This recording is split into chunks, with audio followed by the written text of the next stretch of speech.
काल आपण प्रस्तुत विवेक चूडामणी ग्रंथ 167 क्रमांकाला थांबलो होतो. शेवटचा 267 क्रमांकाला थांबलो होतो. शेवटच्या टप्प्यात अगदी आलो होतो आपण. जो या वासनांच्या बंधनापासून, मोक्ष कशाला म्हणतात, तो आत्ता इथंच मिळवू शकतो आपण. प्रत्यक म्हणजे आत्मनिष्ठ, आंतरिक. आजच्या क्षणी आपले संपूर्ण लक्ष हे द्रष्टा, भावना, विचार इत्यादी अनंत प्रकारांनी विक्षिप्त होत असते. त्यामुळे आपण आत्मनिष्ठ नाहीत.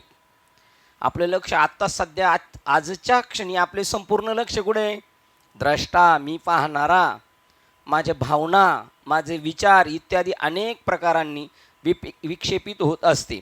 आपण बहिर्मुख असतो, आपण अंतर्मुख नाही. ध्यान ही प्रक्रिया आहे अंतर्मुख वृत्तीला घेऊन जाणारी. वृत्ती शोधते. कोणाला शोधते माहिती आहे का? ज्याच्या साह्याने पाहते त्यालाच ती शोधते. तो वृत्तीचा झरा शोधते. मी कुठून आले वृत्ती शोधते.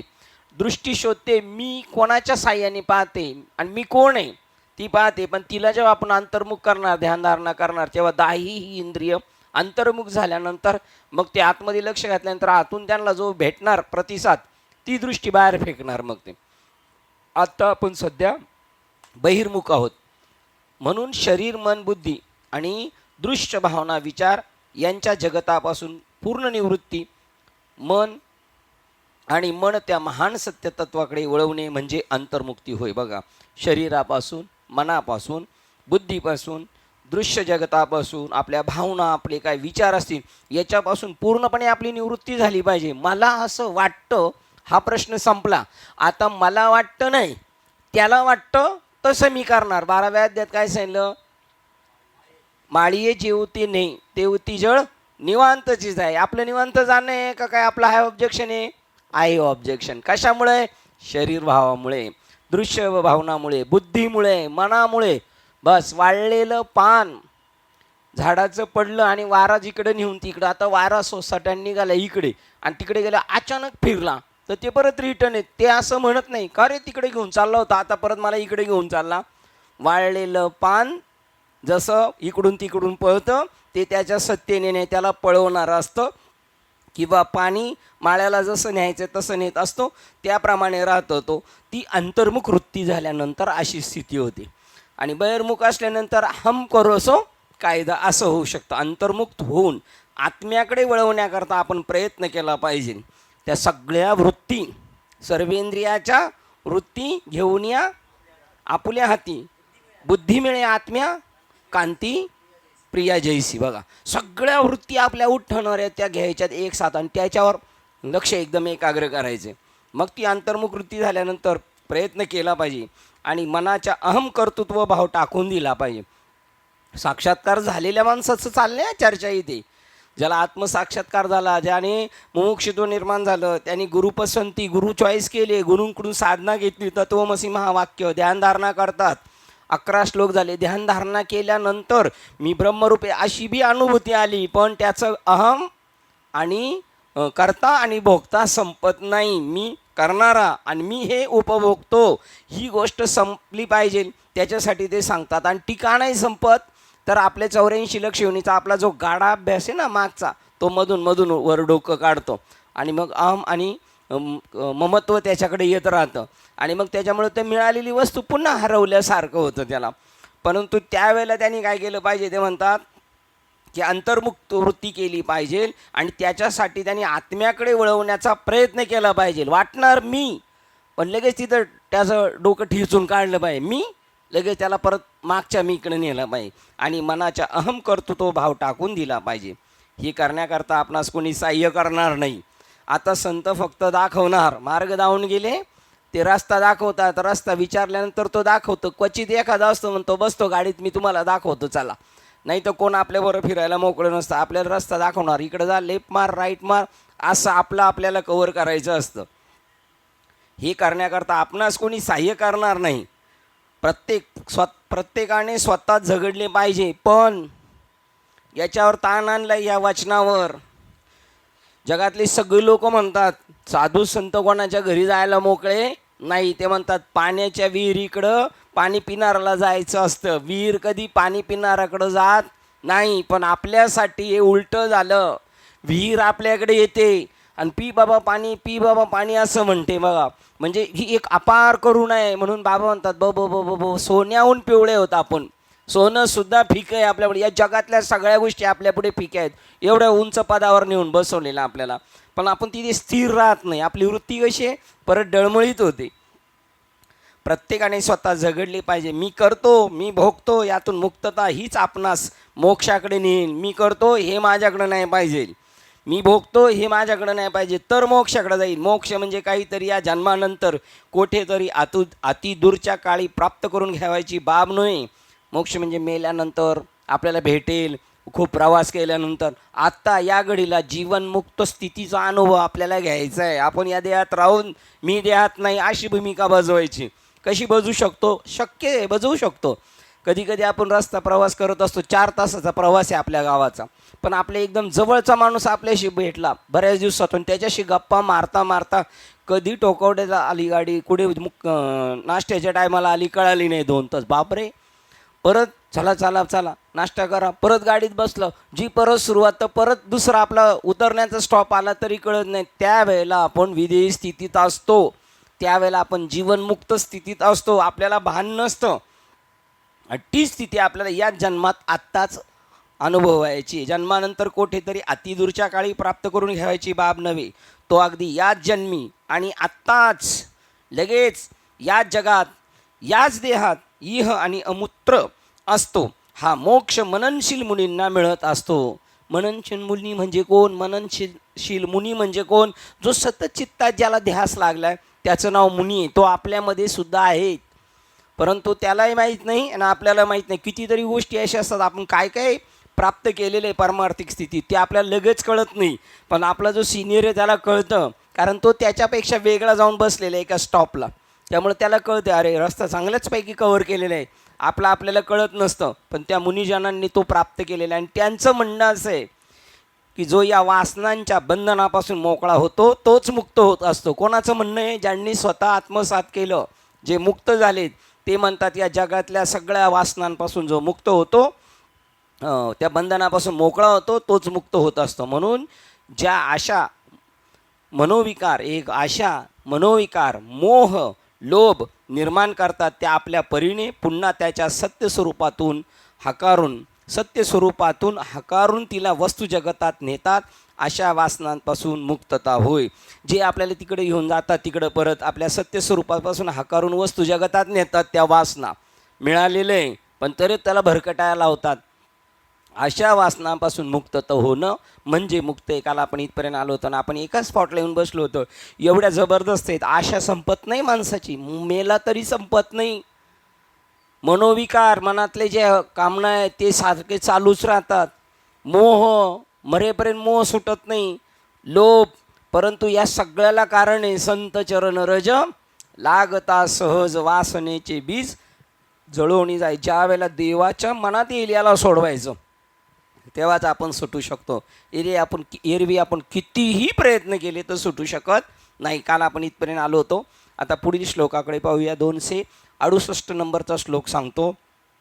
शरीर ज्ञानेंद्रियादिक अनात्मवस्तू संबंधी मी आणि माझे ही जी भावना, हाच अध्यास होय. शरीराबद्दल अध्यास धरलेला आपण. मी शरीर आहे. ज्ञानेंद्रिय कर्मेंद्रिय जे काही इंद्रिय त्यांच्याबद्दल अनात्मवस्तू संबंधी मी आणि माझे ही जी भावना, हाच अध्यास होय. अनात्म जी नाशवान वस्तू आहे तिथं आपलं मन चिटकलेलं आहे. तिथं मी म्हणतोय हे माझं आहे, हे मी आहे. शरीर कसं आहे? नाशिवंत आहे. शरीर मी नाही आहे, पण शरीराच्या ठिकाणी मी शरीर आहे हा भाव आहे. आणि शरीराच्या संबंधाने घरदार जमीन जमला नातेवाईक आप्तेष्ट कोण आहेत ते माझेत. आणि हे सगळे दोन्ही कोण आहेत?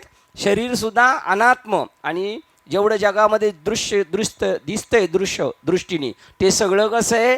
अनात्म आहे. पण तिथे तो आपलं मन गुंतून ठेवतं, नासक्यामध्ये गुंतून ठेवतो. हा अध्यास विद्वान पुरुषाने स्वात्मनिष्ठ राहून नाहीसा करावा. जिथे आपण गुंतायची माहिती आपल्याला, आपण इथं गुंतणार आहे, ते स्वात्मनिष्ठ राहून आपल्या आत्म्याशी एकनिष्ठ राहून तो नाहीसा करावा. विद्वान पुरुषाने, ज्याला एवढा सारासार विचार करतो, त्याचं काम आहे नासकं काय आणि शाश्वत काय हे ज्याला कळालंय त्यांनी कास कशाची धरली पाहिजे, शाश्वताचीच धरली पाहिजे. पण दुर्दैवाने तो धरू शकत नाही, कारण त्याचे मागचे जे आहेत ना भावना त्या उफाळून येणार त्याच्याकडे. ज्याप्रमाणे आपण उदाहरण पाहिलं की मांजर आहे, त्याला खूप दूध प्यायला दिलेलं आहे आणि त्याला सांगितलं आता काय तू मांसाहार करायचा नाही, दूध खूप प्यायला दिले उष्ट पडस्तोपर्यंत आणि ते शांत बसले. पण त्याच्यासमोर जर उंदराच्या पिटकुल्याने उडी मारली तर मांजर त्याच्यावर झडप घालणार. तसा तो आपला भाव झालेला आहे. आणि जर त्यांनी नाही मारली उडी तर समजायचं सक्सेस झाला तो. आपल्यातील वासनांपासून मुक्त होण्याच्या प्रयत्नात व्यक्तीला अनेक अडथळे येऊ शकतील. ते एक एक कसे दूर करावेत हे ह्या ठिकाणी स्पष्ट केले आहे. तुम्ही जेव्हा चांगल्या मार्गाला जाणार ना तेव्हा प्रॉब्लेम जास्त आहे. तुम्ही वाईट मार्गाला जा काहीच अडथळे येणार नाही, उलट सगळे आपल्या मनासारखं झटझट झटझट होत जाणार. अहम मम भावना मी आणि माझे हा प्रमुख अडथळा असतो. पार्थिव देहाविषयीच्या जीव भावनेला अहम वृत्ती म्हणतात. या शरीराबद्दल मी मी मी समजणं त्याला अहम म्हणतात. हा मेन अडथळा आहे. देवाकडं जायला जर मूळ अडथळा काय हाय, म्हणून तुकाराम महाराज आदी करून संतांनी काय सांगितलं, देवा देहाचा विसर पाड भाऊ, देहवृत्ती माझी घालून टाक. दासबोधात काय म्हणतात रामदास स्वामी मनाच्या श्लोकात, देहबुद्धी ती आत्मबुद्धी करायची. इकडे तुकाराम महाराज म्हणतात देवा तायसा करी उपकार, देहाचा विसर नाही पाडला तर देहबुद्धी जर आपल्याला वाटलं मी आत्मबुद्धीच आहे तर तो जाणावा आत्महत्यारा. काय प्रमाणे देह मी वाटे जाणारा तो जाणावा आत्महत्यारा. त्याने आत्म्याचं खरं नुकसान केले तो आत्महत्या करणारा मनुष्य. ज्यांनी आत्महत्या केली त्याने सुद्धा खरी आत्महत्या नाही केलेली. आता अशी किती आत्महत्या आहेत का स्वतःला देह समजतात. भजन कीर्तन करणारी माणसं सुद्धा स्वतःला देह समजतात. तर देह मी वाटे जाणारा तो जाणावा आत्महत्यारा. आणि जो मी मी मी मध्ये अहंकारामध्ये डुबलेला ना त्याला आयुष्यात कधी देवाची त्याची भेट होणार नाही. काय अहंकार ज्याच्यामध्ये ठासून बसलेला आहे त्याला नाही मध्यरात्र गा देहमान भुली जायाची बुद्धीच आतली देही त्या आत्म्याविषयी झाली मध्यरात्र का. देह मान भुली याच्यामध्ये जो भुलून गेलेला आहे त्याची देवाची कधीच भेट नाही होणार. त्याला मध्यरात्र झाली समजायचं. मध्यरात्रीमध्ये गाढ आज्ञा झोपेत असतो. दरवाजा जोरात टक्कर मारली ना आपल्या घरातलं सगळं लुटून नेलं तरी आपल्याला कळत नाही, कारण गाढ निद्रेत असतो. तसं आत्म्याची भेट होऊ शकत नाही. अहम भावना मी माझे हा प्रमुख अडथळा असतो. पार्थिव देहाविषयी जीव भावनेला अहम वृत्ती म्हणतात. बघा त्यांनी आता जिवंतपणे ज्याला ठरवले पार्थिव शरीर, हे मेल्यावर म्हणतात ना पार्थिव शरीर, यांनी जिवंतपणे सांगितले हे काय मुर्दा आहे की नाही. वस्तुजगतातील पार्थिव देहाविषयी जीव भावनेला अहम वृत्ती म्हणतात. वस्तुजगतामधील अहमच्या प्रलंबनास ममवृत्ती म्हणतात. बघा माझं त्याला ममवृत्ती म्हणतात. वस्तुजगतामधील अहमच्या प्रलंबनास हे माझं त्याला मम म्हणतात. ही वृत्ती म्हणजे दुसरे काही नसून वस्तुनिष्ठ अहम होय. वस्तुमात्रात प्रलंबित आणि प्रतिबिंबित झालेला अहम म्हणजेच मम वृत्ती होय. अहममधूनच मम, अहमच्या सापेक्ष मम आहे. आणि आपल्याला काय सांगितले, सगळे सत्यनारायणाच्या पूजेला बसून उठलेले आहेत पण ध्यानात नाही. न मम न मम न मम. परंतु ब्राह्मण काकांनीच उलट शिकवलं आपल्याला, म्हणा मम मम मम म्हणल्यावर घ्या आपल्याच डोक्यावर बसून आणि चालू द्या पूजे घेऊन. स्थूल आणि सूक्ष्म देह मन आणि बुद्धी. बघा स्थूल आणि सूक्ष्म देह मन आणि बुद्धी याबाबतची मम भावना प्रथम असते. या सर्वांना मिळून मम भावना या सर्वांनी मिळून मम भावना होत असते. शरीर माझं, स्थूल शरीर माझं, सूक्ष्म माझं, मन माझं, माझी बुद्धी याबाबत मम भावना निर्माण होत असते. ती मम भावना ज्याला होते ना तो अहम महत्त्वाचा आहे. या सर्वांनी मिळून मम भावना होत असते. त्यानंतर हा अहम भोवतालच्या वस्तुमात्रात पसरत जातो आणि त्यांना माझे मम मम म्हणून समजतो. मी हे आहे ते आहे हे अध्यारोप झिडकारले पाहिजेत. निरस्तव्य ज्यामुळे हा देह ज्ञानेंद्रिय मन आणि बुद्धी कार्य करतात ते जाणीव तत्व मी आहे हा विचार सतत मनात बाळगून विद्वान मनुष्य विपरीत ज्ञानापासून उन्नत होऊ शकतो. मी देह हे सगळं जे दिसते ते मी म्हणत राहिलं नुकसान त्याला झिडकारायचं आहे. मी हे आहे, मी ते आहे, हे जेवढं म्हणतो आपण ते सगळं झिडकारून द्यायचं. आणि मी काय, ज्या सगळ्यांना, देहाला, ज्ञानेंद्रियांना, मनाला, बुद्धी कार्य करतात, ज्याच्यामुळं ते जाणीव तत्व मी आहे, हा विचार सतत मनात बाळगून विद्वान मनुष्य विपरीत ज्ञानापासून उन्नत होऊ शकतो. मी केवळ त्याच्या कार्याचा साक्षी आहे. माझ्याकडून असं झालं, माझ्याकडून तसं झालं, हे तो बघत राहणार, पण मी नाही त्याचा करता, माझ्याकडून कोणतरी करून घेतोय. पान केवढा मोठा सिद्धांत आहे.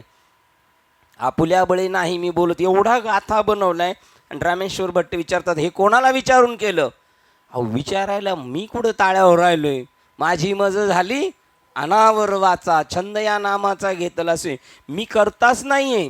मग कोण दे, माझ्या शरीरातून जबरदस्तीने बलात्काराने माझ्याकडून कोणतरी ही गोष्ट करून घेतोय, मला सुद्धा ते कळत नाही मी कसं काय करतोय. आपुल्या बळे नाही मी बोलत, सखा कृपावंत वाचा त्याची, साळुंकी मंजुळ बोलत सेवाने, शिकविता धनी वेगळाची, काय म्या पामरे बोलावी उत्तरे, मला हे शक्य आहे काय? नाही, परी त्या विश्वंभरे बोलविले. अहो कसा असू द्या, वेडा माणूस असू द्या, पण त्यांच्या डोक्यात बसला ना, काम झालं त्याचं. तू का म्हणे त्यांची कोण जाणे कळा, वागवी पांगुळा पायावीन, त्यांच्या डोक्यात बसलो पाहिजे.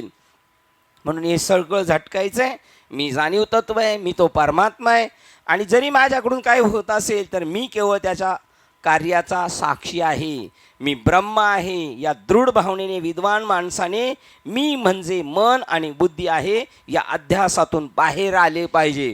विद्वान माणसाने मी ब्रह्म आहे म्हणून समजलं पाहिजे. माझ्या शरीराकडून जरी काही कामं झाली तर त्याचा मी त्या कार्याचा फक्त साक्षी आहे.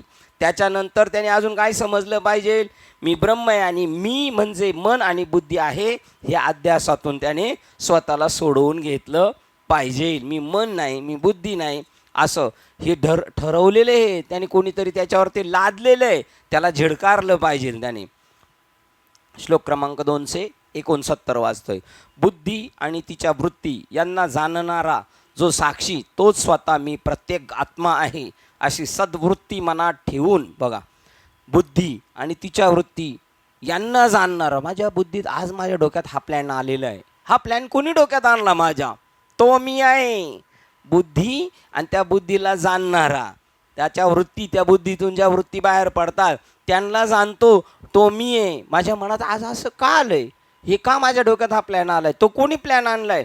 प्लॅन हा आहे, पण प्लॅन करणारा कोण आहे? प्लॅन करणारा मी आहे. बुद्धी आणि तिच्या वृत्ती यांना जाणणारा जो त्याचा साक्षी तो स्वतः मी प्रत्येक आत्मा आहे अशी सद्वृत्ती मनात ठेवून त्या अनात्म वस्तूच्या ठिकाणी वाटणारा अहंभाव टाकून दे. आत्म्याच्या ठिकाणी दृढ श्रद्धा ठेव आणि अनात्माच्या ठिकाणी असणारी श्रद्धा टाकून दे. अनात्मा म्हणजे काय?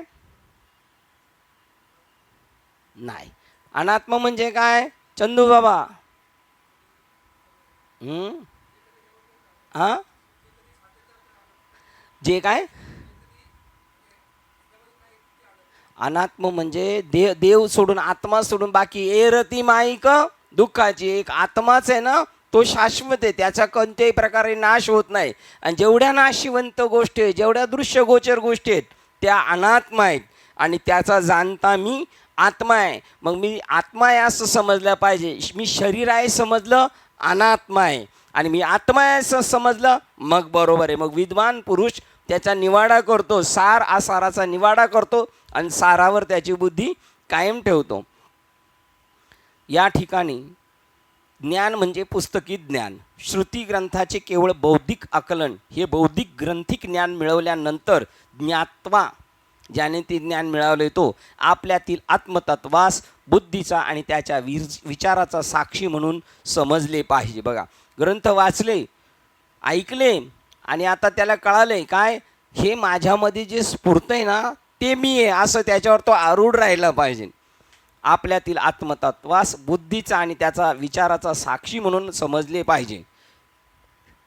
माझ्या डोक्यात जी बुद्धी येते, माझ्या मनाला असं वाटतं त्या गोष्टीचा मी साक्षी आहे. मन मी नाही, मनापेक्षा मी वेगळा आहे म्हणून मी मन जाणतो.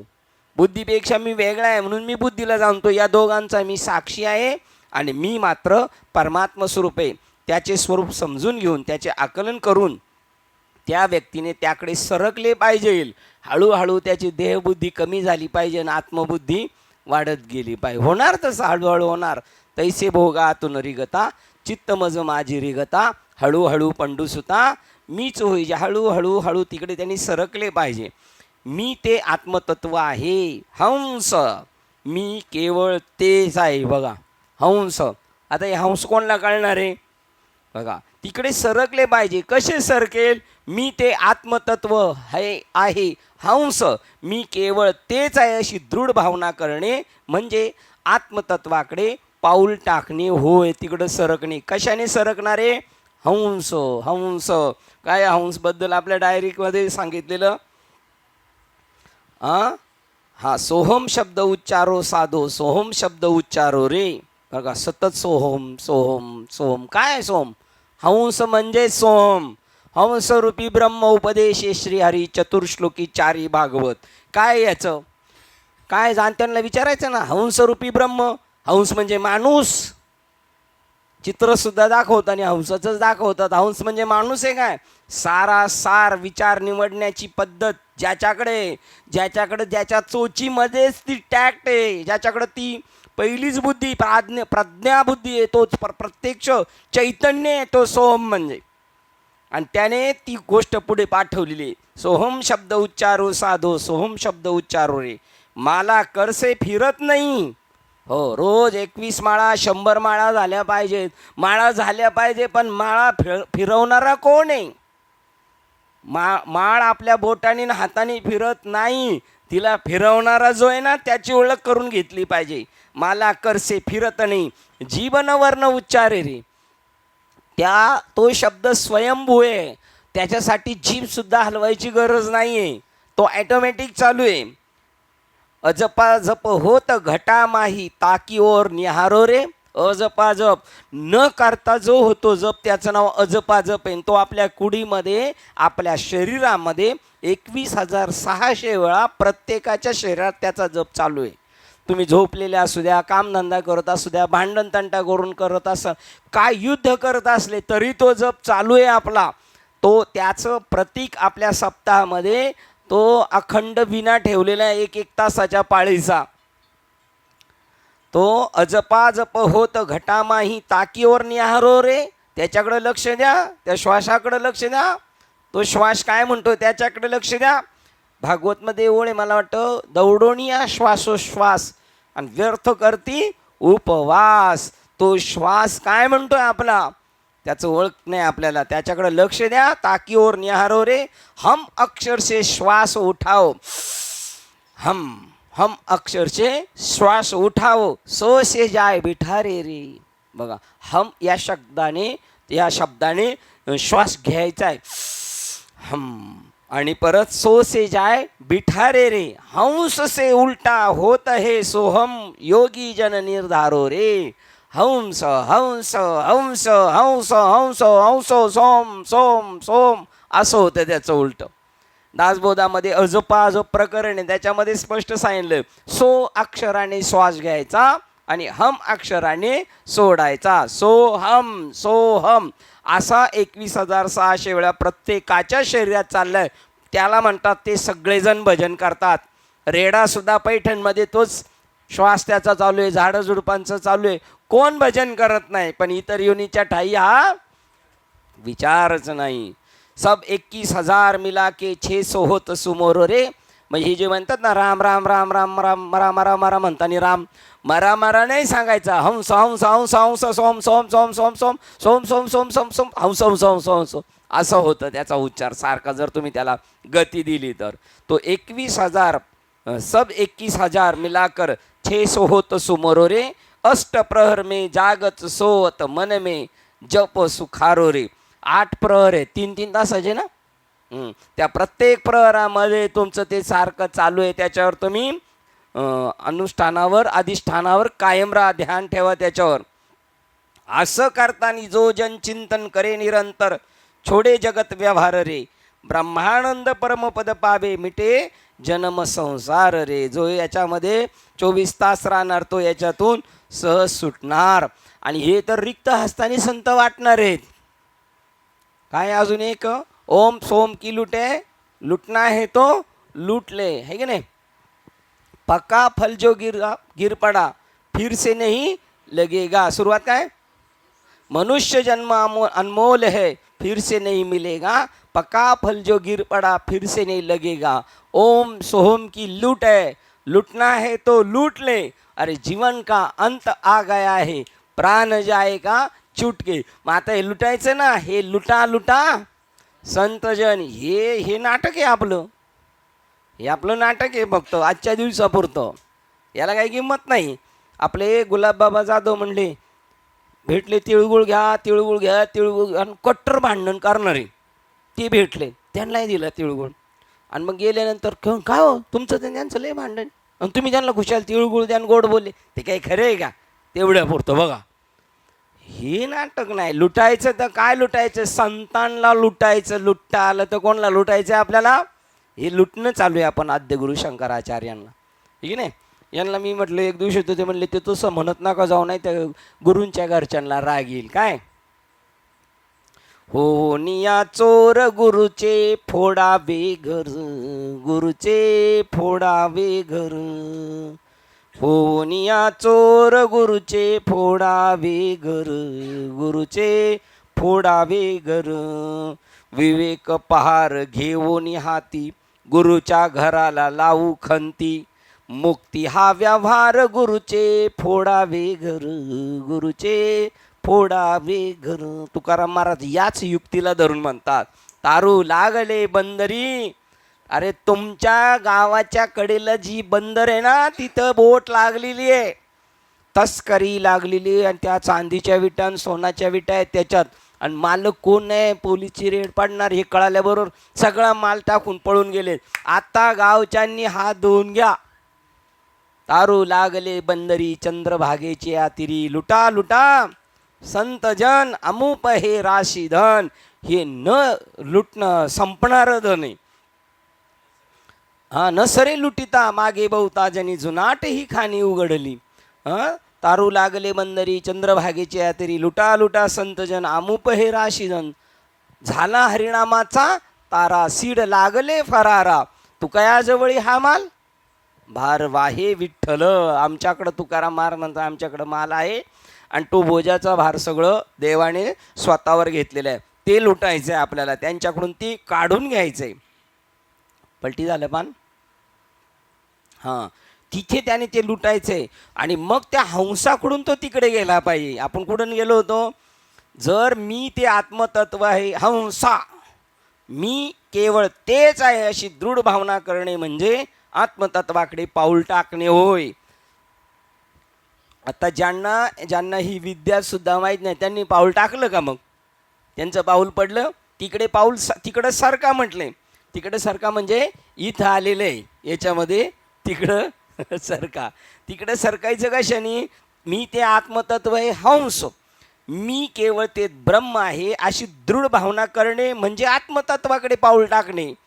बघा अजून काहींचं पाऊल सुद्धा नाही पडलं, चालायला सुद्धा नाही लागली पोरं यांची. मी ब्रह्म आहे हा धरून पाऊल टाकलं पाहिजे त्यांनी पुढं. मग शरीर मन बुद्धी यांच्या सर्व हां बोला. मी बी चोचता,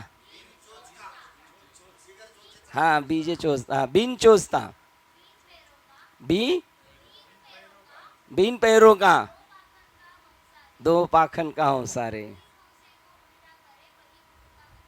इस हंसा को उल्टा करे वही गुरु का बेटा रे. म्हणजे बिन पंखाचा, बिगर चोचेचा, आणि दोन पाया बिगर पायाचा आणि हंस त्याला उलटा करायचा, आणि त्याला जो उलटा करतो तो गुरुचा बेटा. म्हणजे बघा आता याला उलट करायचं आहे की नाही. छान. कशातले असंच आहे तुम्हाला माहिती साहेब?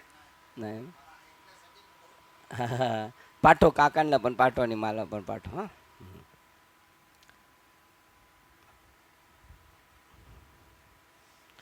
अभ्यासाला अभ्यास प्रसवत असतो. ज्युनियर हा सिनियरला कधी पण मदतनीस असतो. सिनियरनी भाव नसतो खायचा. तर मदतनीस असतो उलट. शरीर मन बुद्धी या सर्व स्पंदनाचा केवळ साक्षी म्हणून जीवन व्यतीत करण्यास सुरुवात करा. शरीर मन बुद्धी यांच्या सर्व स्पंदनाला केवळ साक्षी म्हणून जीवन व्यतीत करण्याचा प्रयत्न करा. माझं शरीर माझं मन माझं बुद्धी याला मी साक्षीभूत राहिलो. अरे वा, आज इकडं जायचं म्हणतो, आज तिकडं जायचं म्हणतं.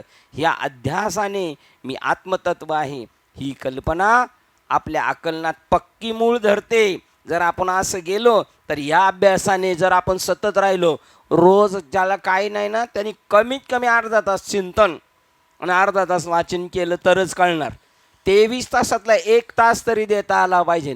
मला जमत नाही, मला लय कामं आहेत, मला लय हे, मी आजारी नाही, आजारी असलो तरी जेवतो, आजारी असलो तरी झोपतोय, आजारी असलो तर पाहुणे रावळ्यांचं करतो, हे नाही केलं तर ज्याचं त्याचं नुकसान आहे त्याच्यामध्ये. या अभ्यासाने मी आत्मतत्व आहे ही कल्पना आपल्या आकलनात पक्की मूळ धरते. आज अशा तऱ्हेचे आकलन फक्त शरीर मन बुद्धी मध्ये मूळ धरू असते. ही कल्पना आपल्या आकलनात पक्की मूळ धरते. आज अशा तऱ्हेचे आकलन फक्त शरीर मन बुद्धी मध्ये मूळ धरून असते. बघा, लगेच पलटी झाला ट्रॅक. सतत आपण मी आत्मतत्व आहे असं धारणा केली पाहिजे तर आपण सक्सेस होऊ. पण आज अशा तऱ्हेचे आकलन फक्त कुठे आहे? शरीराच्या ठिकाणी, मनाच्या ठिकाणी, बुद्धीच्या ठिकाणी. काय, मी शरीर आहे, मी मन आहे, मी बुद्धी तिथे केलेले आहे. त्याच्याऐवजी तिथं काय करायचं आहे? मी ब्रह्म आहे, मी शरीर नाही, मी ब्रह्म आहे, मी मन नाही, मी ब्रह्म आहे, मी बुद्धी नाही, मी ब्रह्म आहे. मध्ये मूळ धरून असते. त्याचा त्याग केला पाहिजे आणि मी आत्मतत्व हो ही भावना जोपासली पाहिजे. शरीराच्या ठिकाणी असणारी आपली भावना, मनाच्या ठिकाणी तिचा त्याग करायचा आणि आत्मतत्वाच्या ठिकाणी आपली भावना जोपासली पाहिजे. आता लोक म्हणणार ज्याला काही करायचंच नाही ते काय एवढं सोपे आहे का? आधीच लोकांना हे कळत नाही तुम्ही हे सांगता. अरे लोकांना हे कळत नाही हे तुम्ही सांगता आणि हे आधीच कळत नाही, लोकांना कशाला सांगता? ह्या लोकांना का कळत नाही? कळत नाही का कळून दिलं नाही का तुम्हालाच कळालं नाही पहिलं? हां, तुम्ही त्यांना हाच तर मेन गाभा आहे आपल्या संत वाङ्मयाचा, तो ठेवला बाजूला आणि नुसतं संतांच्या एखाद्या प्रमाणाचा अर्थ घेऊन उगाच त्याचं बिबित्स स्वरूप करून टाकलेले. सोपेवर मामा सांगितले संती टाळ दिंडी घेऊन नाचा. मग नुसतं नाचणं म्हणजे असं याच्यात नाचायचंय. हम ब्रह्मास्मी मध्ये नाचायचंय. फुगडी खेळताना निज ब्रह्म तू गे बाई परब्रह्म तू याच्यामध्ये नाही तर नुसत्याच फुगड्या चालू आहेत.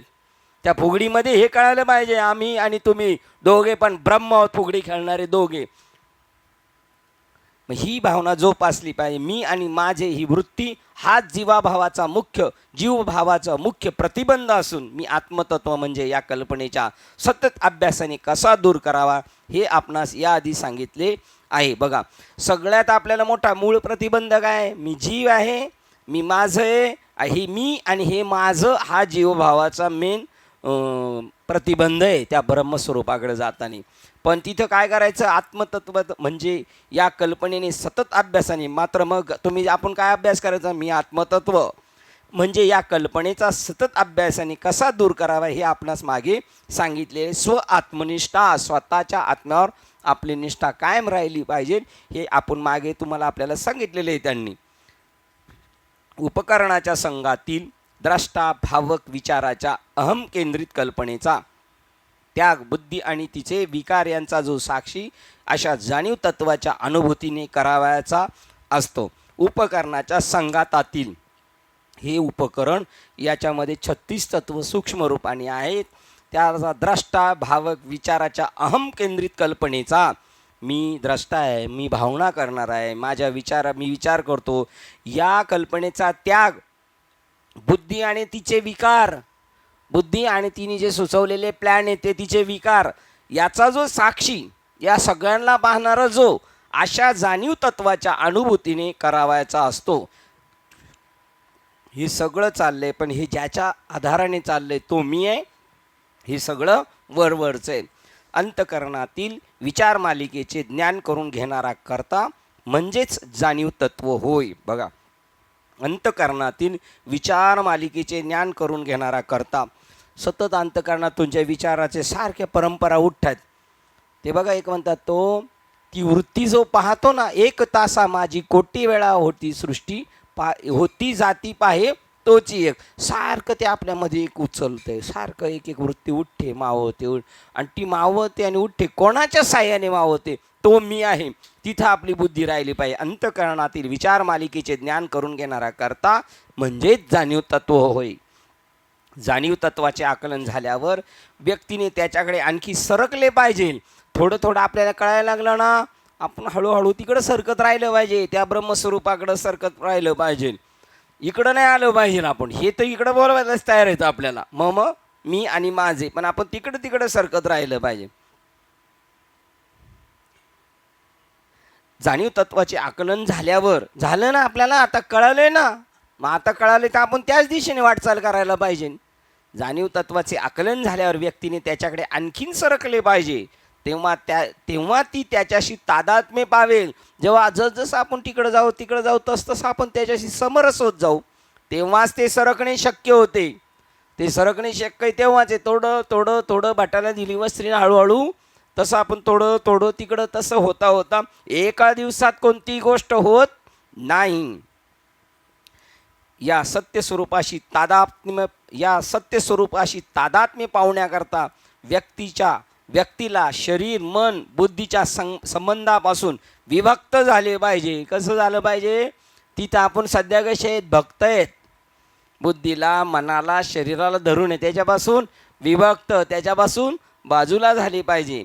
मी देहादिक उपाधी संघात नव्हे असं प्रत्येक क्षणाला बजावलं पाहिजे. मी देहामध्ये जी 36 तत्व मिळून हा जो पुतळा बनलाय तो मी नव्हे, मी ते जाणीव तत्व होय.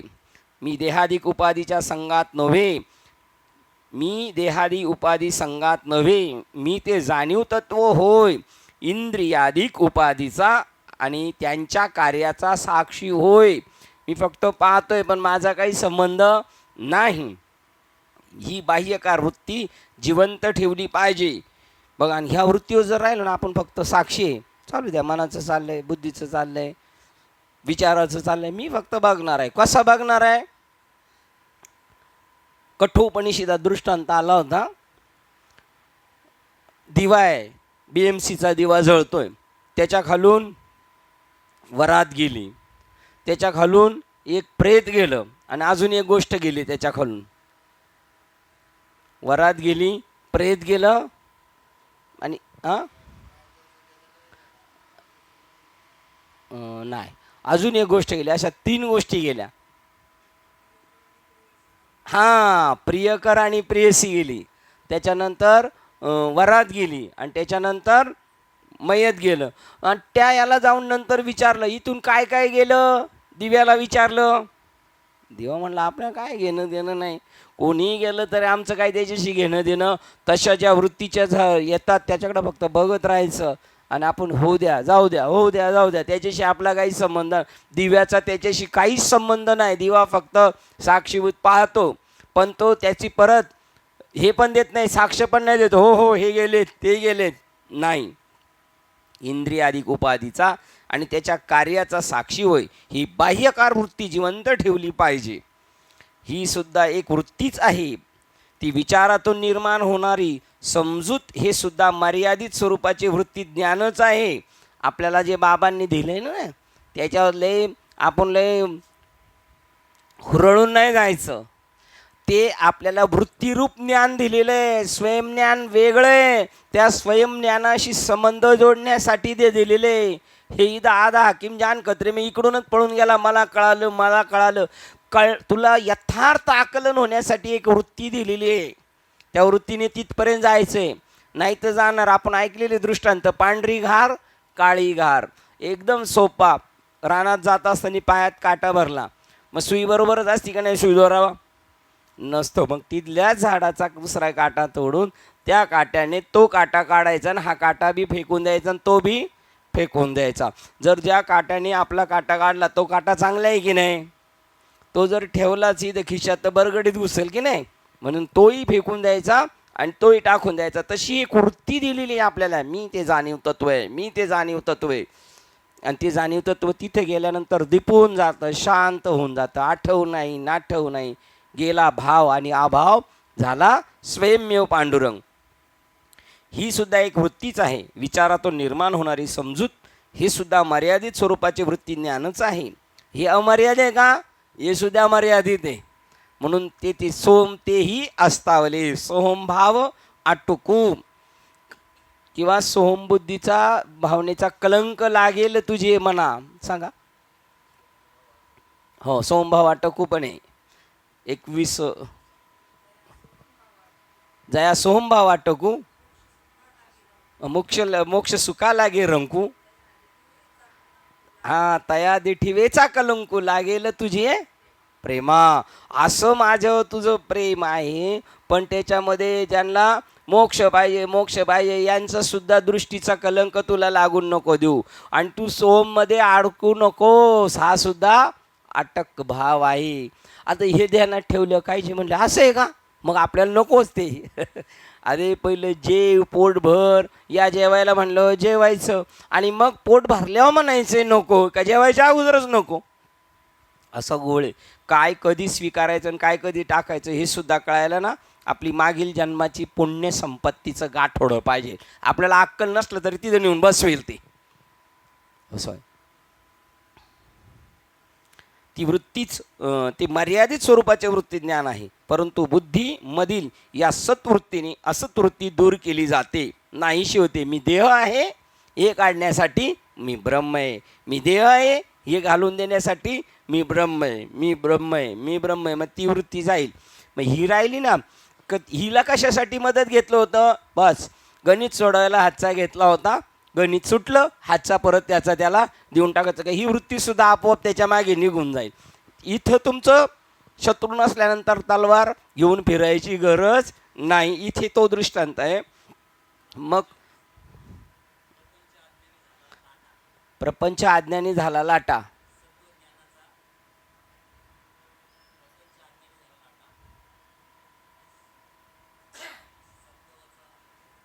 काय काय काय मला नाही माहिती. तुमचं तुम्ही बघा पप्पा, तुमचं तुम्ही बघा. तुम्हाला काय बोलायचं होतं तिकडनं? अहम ब्रह्मास्मी अभिमान हे नवे शुद्ध ब्रह्मज्ञान ते त्यांना माहिती. हां, अहम ब्रह्मास्मी अभिमान तो हंस परमहंसाशी मान्य, ते सत्वावस्थेचे साधन. तोही अभिमान मी नव्हे. हे सत्व अवस्थेचे साधन, तोही अभिमान नव्हे. आणि सुरुवात काय होती? अहम ब्रह्मास्मी अभिमान. तो कोणाला माहिती आहे? मान्य हंसाला आणि परमहंसाला. त्याच्या पुढे जायचे. भागवतकार सांगतात हंस पण सोडून द्यायचा आहे आणि परमहंस हे पण विसरून जायचं. आणि मी ते आहे हे म्हणायचं सुद्धा नाही. चार्जच घ्यायचा डायरेक्ट ते म्हणतात त्यावेळेला. छान. भागवत मी म्हणजे शरीर मन बुद्धीच होय. मी म्हणजे शरीर. तुमचं काय काढणार की नाही तुम्ही? मी म्हणजे शरीर मन बुद्धीच होय असं पाहिजे, अशी झाली पाहिजे. मग आपण तुम्ही दुसऱ्या चोळी पाठ करायच्या त्याच संबंधाने. त्याच्यामध्ये ना आनंद भेटतो आपल्याला. असं नाचत नाचत जाऊ त्याच्या गावा, खेळया सुख देईल विसावारे. हे नाचणे आपलं. इथं कीर्तनाचे नि नट नाचे. कीर्तनाचे नि नट नाचे. चांगले कपडे घालून रंगीबेरंगी होऊन गन पावडर करून नाही. ते नटणं नाही. नटणं असं नटणं, याच्यामध्ये नटून जायचं आहे की नाही. आठवलं? प्रपंच अज्ञानी झाला लाटा, ज्ञान अज्ञानाचं सत्व वाटा. शबास. फेडून काट्याने काटा दोन्ही वाटा सांडून टाकायच्या आहे. आणि ते ना अज्ञानांसाठी सत्वगुणातून त्या गोष्टी आहेत. भागवत जोड्या लावा. छान पाठवा. काय अभ्यास आहे. छान एकदम मस्त. आनंद वाटतो. मग शरीर मन बुद्धीच होय. बघा, मी म्हणजे शरीर मन बुद्धीच होय ही भावना नाहीशी होते. कधी? त्या वृत्तीरूप ज्ञानाने. मी म्हणजे शरीर मन बुद्धीच होय ही भावना नाहीशी होती. ह्या ठिकाणी पुन्हा मी एका वृत्तीच दुसऱ्या वृत्तीने जागा करून देत असता इतकेच. बस या ठिकाणी पुन्हा मीच एका वृत्तीने दुसऱ्या वृत्तीने जागा करून देत असता इतकेच.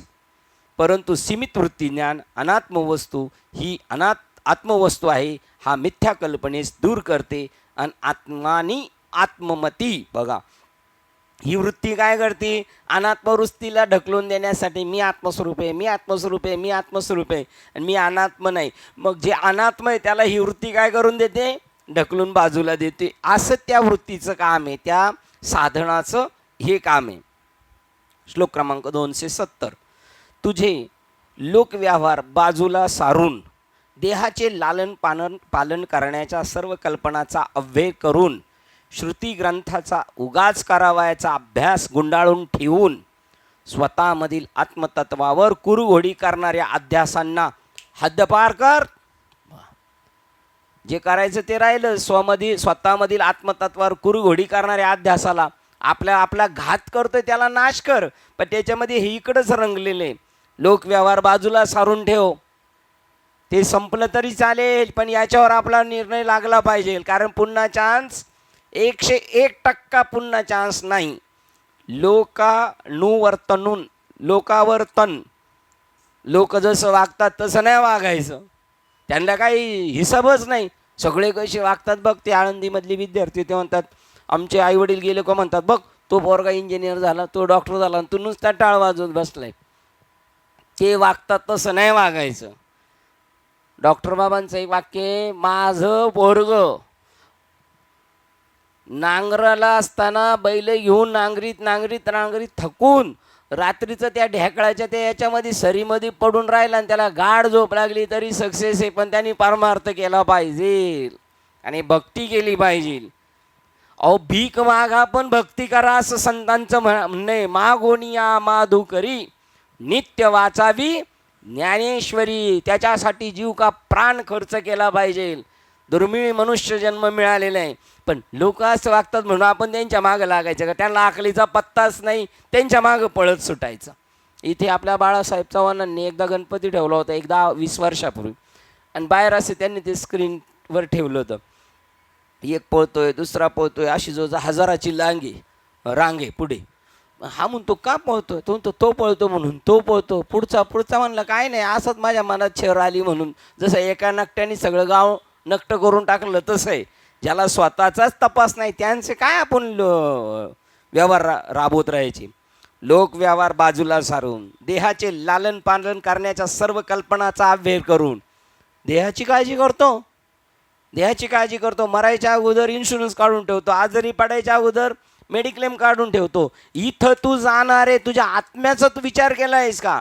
ज्याचं आत्म्यावर प्रेम असेल त्यांनी माझ्या बोलण्याकडे लक्ष द्यावं. अध्याय क्रमांक 16. ऐका ओळपाठ 22-23 नंबरच्या श्लोकमध्ये 16व्या अध्यायातला. ज्याचं आत्म्यावर प्रेम असेल आणि आत्म्याचं पतन नको हवं असं वाटत असेल, ज्ञानेश्वर महाराज म्हणतात त्यांनी माझ्या बोलण्याकडे लक्ष द्यावे. आत्म्याचं पतन नाही करायचं. हे तर साधन आहे आपल्याला. देहाचे लालन पालन करण्याच्या सर्व कल्पनांचा अव्यय करून श्रुती ग्रंथाचा उगाच करावयाचा अभ्यास गुंडाळून ठेवून काय त्याच्यातून घ्यायचं ते दिलं सोडून आणि नुसतं भाराभर पळापळी चालू आहे. त्याच्यातून उचला सार उचला, ते नाही ना उचलत. कशाला ती नाटकं करतो मग? स्वतःमधील आत्मतत्वावर कुरघोडी करणाऱ्या अध्यासांना हद्दपार करा. सापाला झाकून ठेवलंय आणि रश्शीला झाकून ठेवलंय आणि सापाचंच अवडंबर चालू आहे सगळं. शिंपली झाकू नये. जो आपण पे पडिये, जो ज्याचं स्वतःवर प्रेम असेल, जो आपणा पे पडी आत्मनाशा जो भिये, त्याने न धरावी सोये सावधान होईजे. बघा, आणि हे लोकांचं ऐकायचं, शरीराची काळजी करायची, नुसत्याच पोथ्या वाचत बसायचं. पोटी बांधोनी पाषाण समुद्र बाही अंगवन का जियावया जेवण काळकुट्टाचे. बघा, जेवायला बसलाय आणि त्याच्यात अन्नात टाकले काळकुट विष, पोट भरणार का? मरणं आहे त्याचं. किंवा नदीत म्हणला आता इकडून तिकडं जायचं आहे मला पोहून, आता मी मरणार आहे तर तिकडं जायलाच पाहिजे, पण गेलाय आणि अजून काय गेलंय, दगड पोटाला बांधून चाललाय, काही उपयोग नाही. ते म्हणतात म्हणून हे तिन्ही जव जीव जागती तवर निकयाची प्राप्ती ही माझे कान न ऐकती देव म्हणे. तू त्याला ड्रॉप कर आणि आत्म्यावर प्रेम ठेव तुझं. आणि अध्यास म्हणजे मी शरीर आहे, मी मन आहे, मी मन बुद्धी आहे, यांनी काय केले, आत्म्याला झाकून ठेवलेले. शेवाळांनी काय केलं, पाण्याला झाकून ठेवलेले. त्या शेवाळाला बाजूला कर, ते दिलं सोडून बाकीचे उद्योग करत बसलाय. ते म्हणले नेहमी अंधानुकरण करून अनुवर्तनम. आज आपण समाजाचे घटक या नात्याने त्या त्या काळाच्या रिवाजानुसार इतरांनी अनुसरलेल्या मार्गांनी ठराविक कर्म करण्यामध्ये मग्न असतो. यालाच या ठिकाणी लोक अनुवर्तनम असे म्हटले आहे. आज आपण जसे जगत आहोत असेच जीवन व्यतीत करीत असल्यामुळे आपण आज जे आहोत तसेच आहोत. बघा, त्यांच्याप्रमाणे राहून आपण जसे आहे तसे जागेवरच आहोत. तुम्हाला जर तुमचे जीवन अधिक उंच टप्प्यावर उन्नत करावायचे असेल तर तुम्हाला तुमच्या जीवन पद्धती बदलल्याच पाहिजेत. या येड्यांच्या मागं काय नादी लागायचं. खरा प्रवासी, खरा पारमार्थिक आहे ना, पाणी इकडं पळतंय तर तो त्याच्या विरुद्ध दिशाने पळत असतो. त्याचा शोध उगमाकडं जात असतो. तो कुठून पाणी आलं आणि पाणी जिकडं चालले तिकडं जातं, ते वाहत चालले म्हणायचं. समाजाप्रमाणे चाललंय तो वाहत, तो समाजाच्या विरुद्ध त्याचं जाणं असतं. तिकडं मुळाकडं जातं. कुठे उगम आहे या नदीचा ते शोधत असतो. माझं मूळ कुठं आहे, मी कुठून जन्माला आलो. विवाहानंतर मुलगी एकदम अधिक जबाबदार होते आणि तिच्या जीवनाचे जुने मार्ग बदलतात. त्याप्रमाणे या आलात ना, माळ घातली ना, आता तुमचे रूल बदलले, आता तुमचं राहणं वागणं सगळं बदललं. ह्या मूर्ख लोकांसारखं तुम्ही त्यांची बराबरी करत राहणं, त्यांनी तुमची बराबरी केली पाहिजे. अरे काय काय आहे ती, असं झालं पाहिजे. त्यांना आपलं आकर्षण राहिलं पाहिजे. आपला उलटा कार्यक्रम, आपण त्या मूर्खांच्या मागं, त्यांचं आकर्षण आपल्याला आहे. विवाहानंतर मुलगी एकदम अधिक जबाबदार होते आणि तिच्या जीवनाचे जुने मार्ग बदलतात. मुलगा पण मध्यम वयाचा तरुण आणि नंतर वयस्कर होतो आणि प्रत्येक टप्प्यावर जीवनाच्या जुन्या पद्धती नवीन पद्धतींना जागा करून देत असतो. अगदी तसेच तुम्हास जर अध्यात्म मार्गावर पकड मिळवायची असेल तर बदला. जुनी जीवनमूल्ये आणि जुन्या जीवन पद्धती बदलल्याखेरीज जीवनाची नवीन व्याप्ती आणि जीवन पद्धती प्राप्त करून घेता येणारच नाही. तुम्हाला बदललं पाहिजे. तुम्ही काय करता, कशाप्रमाणे वागले, संतांचा मागोवा घ्या, कसे राहिले ते त्याप्रमाणे तुम्ही वागा. त्यावेळेला तुकाराम महाराजांना वेडा का म्हटलं, समाजाच्या विरुद्ध चालले होते म्हणून त्यांना वेडा म्हटलेले. तसं करायचं आपल्याला, समाजाच्या आरी नाही जायचं. त्यांना त्यांचं सुधरत नाही, पण समाजाशिवाय काम कोणाचं होणार नाही. साधू समाजाला घडवेल, आपल्याला आपलं घडवायचं आहे पहिलं. त्यामुळे आपण आपली सोय करून घ्यायची. तुमच्या भोवतालच्या इतर जणांच्या मिथ्या जीवनमूल्याचे अनुकरण करणे तुम्ही सोडून दिले पाहिजे. तुम्ही कोणाचा आदर्श घेतला पाहिजे. येथे वडील जे करतील, तुमचे याच्यातले वडील कोण आहेत, तुमचे सिनियर कसं वागतात तसं तुम्ही वागण्याचा प्रयत्न केला पाहिजे. ज्याला काही ज्याचा गंध नाही त्याचं. तुमच्या भोवतालच्या इतर जणांना मिथ्या जीवनमूल्याचे अनुकरण करणे, तुमच्या भोवतालच्या इतर जणांच्या मिथ्या जीवनमूल्यांचे अनुकरण करणे तुम्ही सोडून दिले पाहिजे. म्हणून जनाबाई म्हणतात काय, नाही मुक्ताबाई म्हणतात काय, आम्ही माणसात नाही, काय आम्हा पुसू नका काही, आम्ही माणसात नाही. वेडी झाली. बघा, तुकाराम महाराज वेडे झाले, मुक्ताबाई वेडी झाले. वेडियांच्या गावा गेले. कोणाच्या? ज्यांनी या संसाराला लात मारली त्यांच्या गावाला आम्ही गेलो. आम्हा नाही नाती गोती, पण आम्ही असेच नाही, विठ्ठल आमोच्या संगाती. तिसरं काय,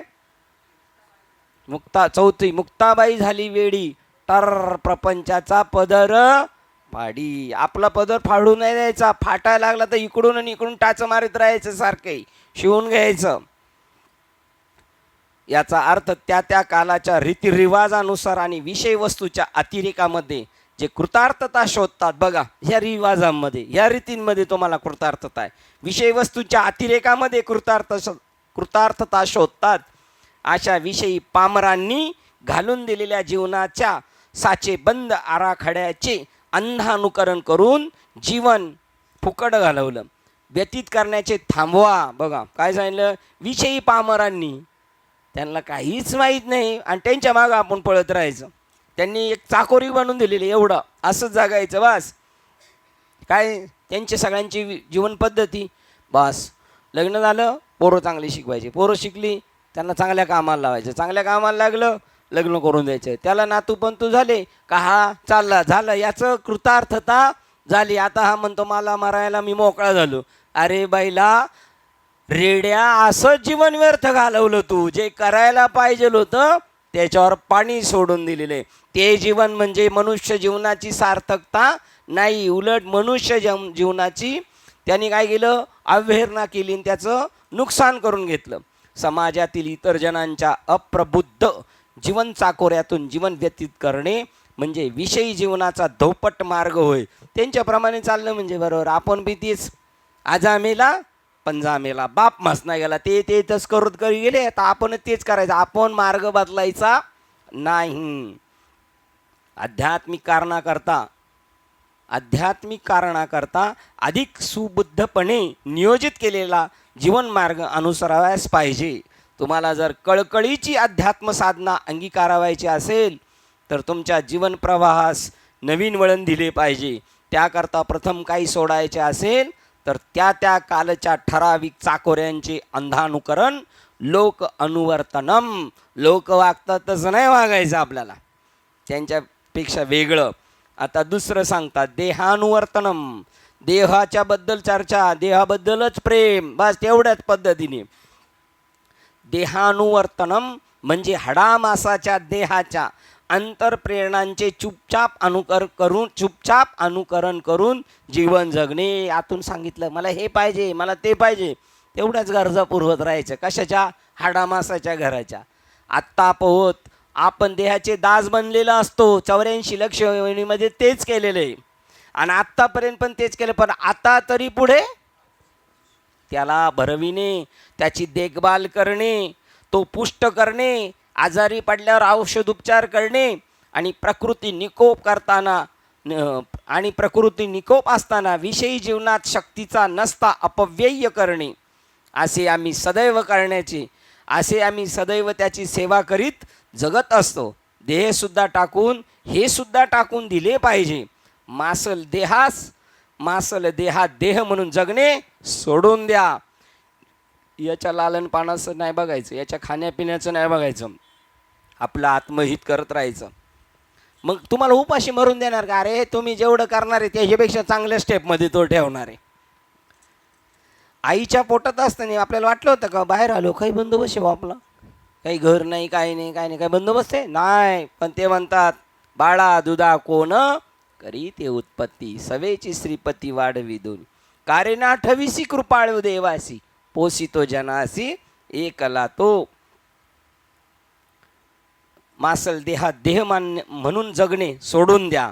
आता तिसरी सांगतात त्यानंतर काही सोडून द्यावायचे असेल तर ते म्हणजे गुढार्थ समजावून न घेता केलेला श्रुती ग्रंथांचा अभ्यास, शास्त्र अनुवर्तनम.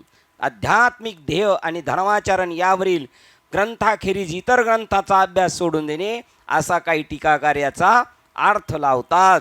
बघा ते काय म्हणले, जर तुम्हाला ग्रंथ वाचायचे तर त्याच्यातून काय करा, तुम्ही त्याच्यातला गूढार्थ जाणून घ्या, ध्येय धोरण समजून घ्या. आणि जर ते समजून न घेता ज्याने मोक्ष भेटणार नाही, काय नाही, नुसतंच चाललंय तर मुंडकी वट वट तैसे ते गा किंवा अनंत वाचा बरळती बरळ.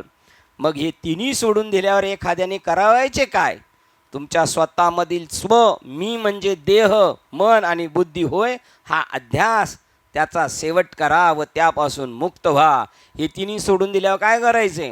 आपल्यामधला जो स्व आहे ना, परमात्मा स्वात्मा, तो म्हणतो मी देह आहे, मी मन आहे, मी बुद्धी. त्याला सांगायचे बाबा तू प्युअर रशियस, पण तुझ्यावर हे सापाचे झालेले आहे आरोप, तर ते टाकून दे, तो त्याच्याबद्दलचा ध्यास सोडून दे आणि आत्म्याचा काय घर ध्यास धर, तू ते प्राप्त करून घ्या. काय त्याचा शेवट करा आणि मी आत्मा आहे ते प्राप्त करून घ्या. थोडक्यात तुमच्या दिव्य आत्मतत्वावरील अध्यासामुळे निर्माण झालेल्या विपरीत ज्ञानाचा शेवट करा. मी देह नाही, याचा शेवट करा. आपल्या व्यक्तित्वामधील दोषाचा नाश, आपल्या व्यक्तित्वातील दोषांचा नाश जग, देह आणि शास्त्र यांच्या खेरीज आपण करू शकणार नाही. बघा आता हे सगळं सोडून द्या, म्हणजे जंगलात जाऊन बसू नका, समाजाप्रमाणे वागू नका. म्हणजे काय, जंगलात जाऊन बसा, तिथं राहावंच लागेल, पण त्यांचे अंधानुकरण करू नका. शास्त्र वाचू नका, वाचा, त्याच्यातला आध्यात्मिक गाभा उचला, ते मिळालं तर ठीक, नाही तर मग काय उपयोग नाही. नंबर 2, शरीराचं लालन पोषण करू नका, पण आत्मस्वरूप प्राप्त करून घेण्यासाठी त्याची गरज आहे, त्याला योग्य तेवढं किंमत द्या, पण अवास्तव किंमत देऊ नका. आपल्या व्यक्तित्वातील दोषांचा नाश जग, देह आणि शास्त्र यांच्या खेरीज आपण करू शकणार नाही.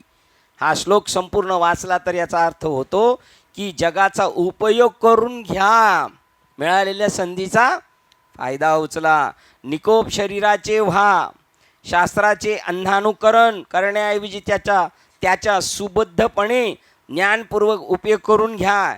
किती अर्वाचीन, किती प्रगमनशील आणि नवी अशी ही उघड कल्पना आहे. काय करा, या श्लोकांनी सांगितले, यांचं सगळ्यांचा त्याग करायचा नाही, यांच्यात गुंतायचं नाही, पण यांचा वापर करून घ्या. या जगात राहतानेच ईश्वराची प्राप्ती करून घ्या, शरीरात राहतानेच प्राप्त करून घ्या त्या ईश्वराची. आणि शास्त्राचं अंधानुकरण करू नका, तर जाणतेने त्या गोष्टी प्राप्त करून घ्या. ते शास्त्र म्हणेल ते सांडावे, ते राज्यहित ऋण मानावे, जे घेववी ते न घ्यावे, विषयी विरुद्ध. हो, जे न घ्यावी. शास्त्र सांगतं ते राज्य असलं तर ते गवताची गाडी म्हणून टाका. आता आपली चार्टर कला आपल्याला टाकवतं नाही, तर राज्याची राजपती असतो तर आपण नाही. आणि विष घ्या, मरणार आहे तुम्ही, पण शास्त्र सांगते ना, विष पिऊन मरा. शास्त्र सांगत असेल तर एवढा शास्त्राबद्दल काय पाहिजे, आदर पाहिजे. पाहुणे आल्यावर जशी बसकर टाकतो ना, तसं या डोक्याला ते शास्त्र आणि श्रुती यांना बैसका घाला. 16 अध्याय, तुम्ही त्याला बसायला जागा द्या. या बुद्धीमध्ये, डोक्यामध्ये ही बसकर टाका आणि या डोक्यामध्ये ती घुसवा. आपणा जगाचे अनुकरण करण्याचा मोह होतो. वैश्विक जीवन जगण्यास आपणास उठावणी मिळत असते. बघा, यांच्यासारखं वागण्यास आपल्याला मोह होतो, असं वाटतं त्यांच्यासारखं वागावं, त्याच्यासारखं वातावरण पण अनुकूल होतं आणि शास्त्र अभ्यास करण्यास आपण उद्युक्त होतो. ते केवळ आपल्यातील या 3 प्रकारच्या वासनांमुळेच होय. त्यांना 3 ईर्षणा असेही म्हणतात. बघा, त्या 3 गोष्टींमुळे निर्माण होतं. 3 देहवासना, शास्त्रवासना आणि लोकवासना. कशामुळे निर्माण होतात? ज्या जगात राहतो ना, त्यामुळे त्याचा आपल्यावर थोडा पगडा पडतोच. या 3 ईर्षणा असे म्हणतात. या अनुक्रमे देहानुकरण, देह अनुवर्तनम, शास्त्रानुकरण, शास्त्र अनुवर्तनम आणि लोकानुकरणम, लोक अनुवर्तनम यांना पोचतात. त्यांना जिंकण्याकरता त्या वासना नाहीशा कराव्याच्या असतात. या जगात राहताना हे सगळं असतंच, पण याच्यात राहून सतत लढाई करून आपण याच्यामध्ये पारंगत व्हावं, जिंकावा संसार. येणे नावे तरी शूर. त्या वासनांचे अस्तित्व आपल्या विषयी क्षेत्रातील माकडगिरींच्या, बघा, त्या वासनांचे अस्तित्व आपल्या विषयी क्षेत्रातील माकडगिरीच्या प्रवृत्तीवरून लक्षणाने सिद्ध होते. अनुवर्तनम. आपण का त्यांच्याप्रमाणे वागतो? तर माकड कसं वागतं, समोरचा जसा वागतो तसं. माकडगिरीच्या आपल्याला शाळेत धडा होता. एक टोपीवाला टोपी विकायला गेलो होता आणि दुपारचा टोपीवाला गेलो आणि झोप लागली त्याला, जरा झाडाखाली आराम केला तर सगळी माकडं आली आणि त्यांनी टोप्या घेतल्या आणि डोक्यात घालून वर बसले. आता हा उठलं बघतो तर सगळं साफ झालेले. आमच्या टोप्या द्या, आमच्या टोप्या द्या. ते देणार आहेत का? आता त्यांना भाषा समजणार आहे का?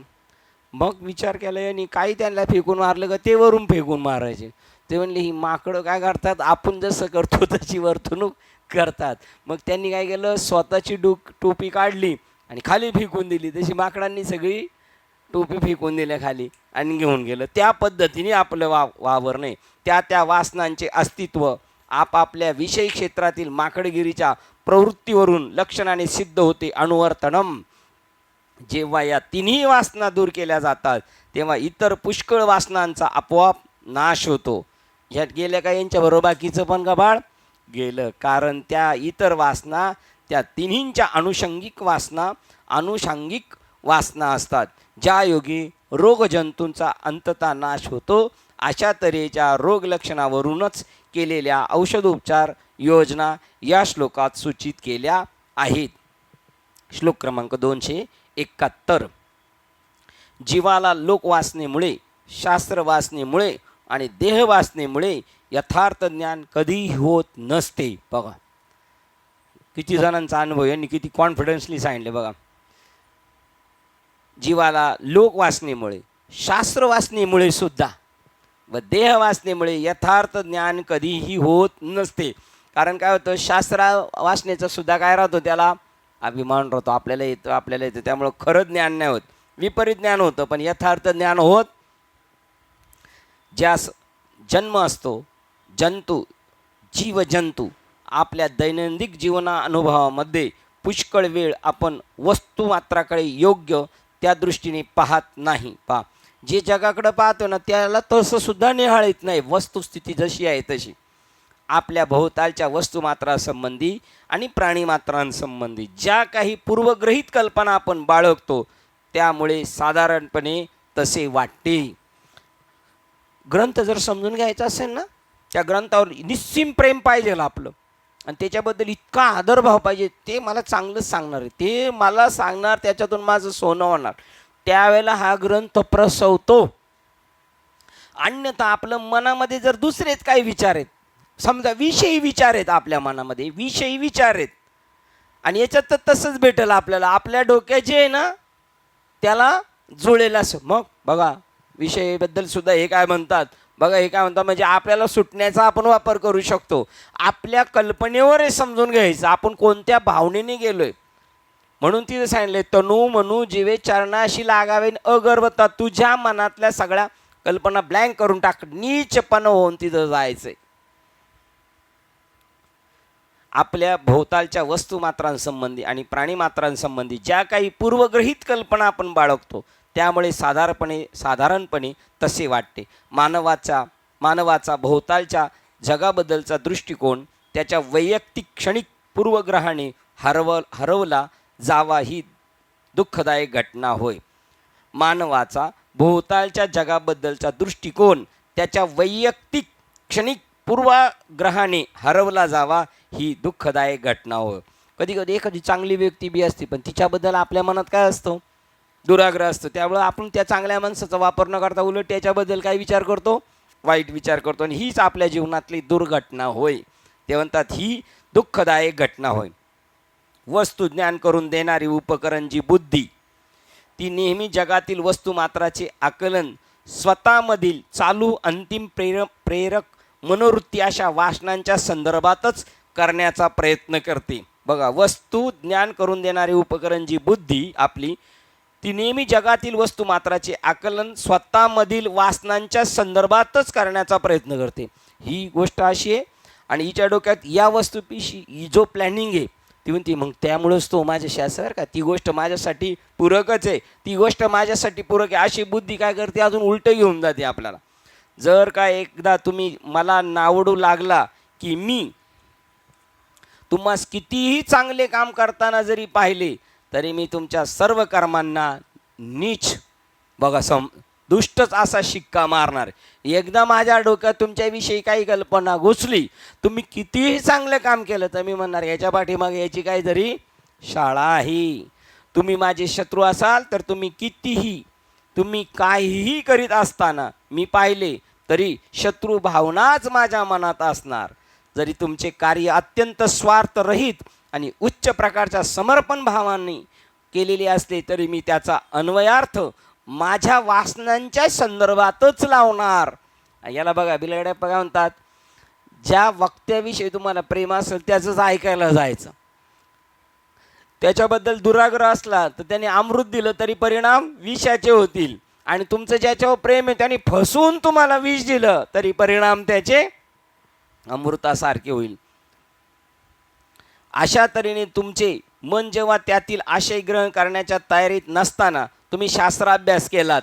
बघा आता ह्या माणसाबद्दल आपल्याबद्दल चांगलं भावना आहे, मग त्यांनी किती चांगलं केलं तर आपल्याला ते का पटणार नाही. आपण आपल्याच प्रकाराने त्याचा विचार करणार. तद्वत अशा तऱ्हेने तुमचे मन जेव्हा त्यातील आशय ग्रहण करण्याच्या तयारीत नसताना तुम्ही शास्त्राभ्यास केलात तरी सामान्यतः त्यातील प्रमुख मुद्दाच तुमच्यापासून निसटणार.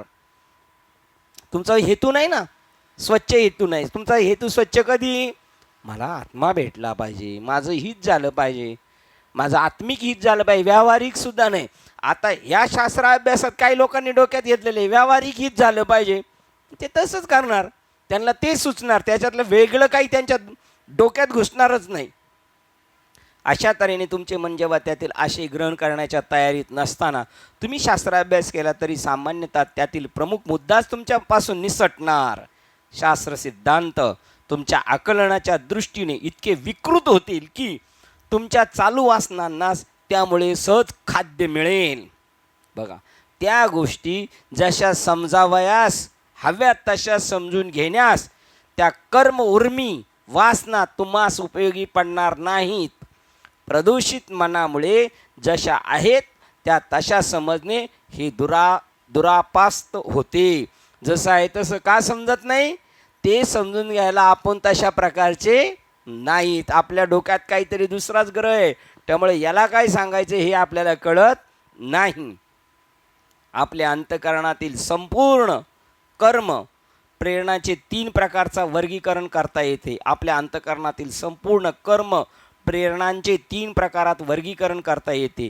ते असे: सामाजिक उर्मी म्हणजे लोकवासना, आणि देहाविषयी उर्मी देहवासना, आणि ज्ञान मिळवण्याच्या उर्मी शास्त्रवासना. मानवी व्यक्तित्वावरील या 3 दुःखद शृंखला होत.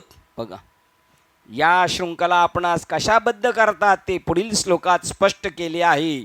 हे सुटण्याचे उपाय पण ह्या काय झाल्या? गुंतायला कारणीभूत झाल्या. कारण का? तुमचा पूर्वग्रह कसा आहे? दूषित आहे. त्यामुळं श्लोक क्रमांक 272, संसाररूपी कारागृहातून मुक्त होण्याची इच्छा करणाऱ्याला या ज्या 3 दृढ वासना आहेत त्या पायात घातलेल्या लोखंडाच्या बेड्या होत, असे विद्वान म्हणतात. जो या बेड्यातून सुटलेला असतो तो मोक्ष प्राप्त करून घेतो. आता एकाच्या जीवनात 3 यायला तिले पुण्य आहे. पहिली एक गोष्ट आहे, सगळ्यांचं प्रेम कशावर आहे? शरीरावर. लोक म्हणणे नाही, आपल्या आईचं सुद्धा आपल्या मुलावर प्रेम असतं. 100% नाही. ही नाटकबाजी आहेत, फक्त म्हणणं. 100% नाही. हौदात प्राणिया कामी भरू देहाची वरी आदरू, म्हणून पडीला विसरू आत्मबोधाचा. सगळ्या प्राण्यांना आपल्या प्राणावर प्रेम आहे. ज्या प्राणिया कामी भरू, कर्मावर किंवा विषयावर प्रेम असल्यामुळं त्यांना विसर पडला. त्यांनी काय सांगितलं? एकाने सांगितलं मुलावर खूप प्रेम असतं आईचं. हे सगळं खोटं नाटक आहे सगळं. मग तुम्ही म्हणाल आईबद्दल आहे. एक तेवढंच एक उदाहरण आहे लास्ट स्टेपचं. तुम्हाला समजून सांगायचं असेल या व्यवहारात तर देव कसा असतो. परवाचं उदाहरण तसं होतं. टाटा, रतन टाटा, त्यांचं उदाहरण तसं. त्यांच्या जीवनात 60% पैसे ते समाज हितासाठी करत होते, म्हणून त्यांचं पैसेवाल्यांच्या यादीमध्ये नाव नव्हतं. कमवलेल्या पैशामधला 60 पैसे, रुपयातले 60 पैसे समाजासाठी करत होते खर्च. बघा बरं. पण ते गेले तर साधी मोठी सगळी माणसांना हळहळ वाटली. आपल्या घरातलं कोणतरी गेलं असं वाटतं. काही संबंध नाही, आपले पाहुणे कोणाला आपल्याला पैसे देणार नाहीत. पण त्यांनी शिक्षण करणाऱ्या मनोवृत्तीच्या लोकांना कितीतरी पैसे घरी चेक पाठवून बँकेत जमा करून आणायला सुद्धा नाही पाठवलं. असे ते आपल्या याच्यातल्या कितीतरी लोकांना त्यांनी, असे किती लोकांना गेले असेल याचं तर आपल्याला काही हिसाबच नाही. बघा एक शेवटचं उदाहरण ते की आई हे शेवटचं उदाहरण आहे. पण तरीसुद्धा शास्त्र म्हणतं नाही. म्हणून कवणाचे मायबाप कवणाचे गणगोत हे मृग जळत जाईल रया. एका हौदामध्ये माकडी नेलं आणि तिच्या पिल्लाला सोडलं. ती माकडीन तोपर्यंत वाचवण्याचा प्रयत्न करत होती जोपर्यंत तिच्या नाका तोंडात पाणी जात नाही. जेव्हा तिच्या नाका तोंडात पाणी जायला लागलं ना, तिने माकडाला खाली घातलं त्या पिल्लाला आणि त्याच्यावर उभी राहून वर राहिलेली. म्हणून सगळ्यांचं प्रेम कशावर माहिती आहे का? स्वतःच्या आत्मावर. पण त्यांना आत्मा काय हे कळत नाही. त्यांचं कशावर? शरीरालाच ते आत्मा समजतात, त्याच्यामुळे गुंतले. मग पहिली देहवासना, नंतर लोकवासना. देहवासनेत जर सक्सेस झाला सगळं अबाधित, तर त्याला दुसरी वासना सुचते, लोकांमध्ये आपण व्यवस्थित. आणि त्याच्याही पुढे जर गेला, जर या दोन्ही उल्लंघन करून देहवासना लोकवासना सोडून, तर अटकतो कुठं? शास्त्रवासनेमध्ये. आणि तिथूनही तो सुटला पाहिजे, त्याचा सुद्धा त्याला अभिमान नाही पाहिजे. संसारूपी कारागृहातून मुक्त होण्याच्या इच्छा करणारी या ज्या 3 दृढ वासना आहेत त्या पायात घातलेल्या लोखंडाच्या बेड्या आहोत असे विद्वान म्हणतात. जो या बेड्यातून सुटलेला असतो तो मोक्ष प्राप्त करून घेतो. या 3 प्रकारच्या वासना, लोकवासना, देहवासना आणि शास्त्रवासना मानवी प्राण्यांचा अत्यंत निर्दयीपणे घात करतात. बघा, लोकवासना करणारच आहे, देहवासना पण. आपल्याला आता असं वाटेल शास्त्रवासना 100% याच्यातच श्लोक येऊन गेला मागच्या याच्यामध्ये की शास्त्र वाचलं म्हणजे महारण्यम, शब्दजालम महारण्यम. एखादा माणूस एखाद्या जंगलात फसला तर तो रस्ता शोधतो, इकडून बाहेर पडू का तिकडून, कसं काय, आता सूर्य उगवल्यावर वाटा दिसतील. पण तो जेवढा फिरत जातो तेवढा त्या जंगलामध्येच अटकत जातो. तसे या शब्दजालामध्ये लोक फसवून जातात, पण त्यांना मार्ग मिळत नाही. त्यांना मार्ग दाखवायला सुद्धा देवाचीच कृपा असायला पाहिजे, तरच शास्त्र समजेल, एरवी नाही. आणि देवाची कृपा म्हणजेच श्री गुरूंची कृपा, त्यावेळेला ती गोष्ट कळू शकते, एरवी नाही. निर्दयपणे घात करतात.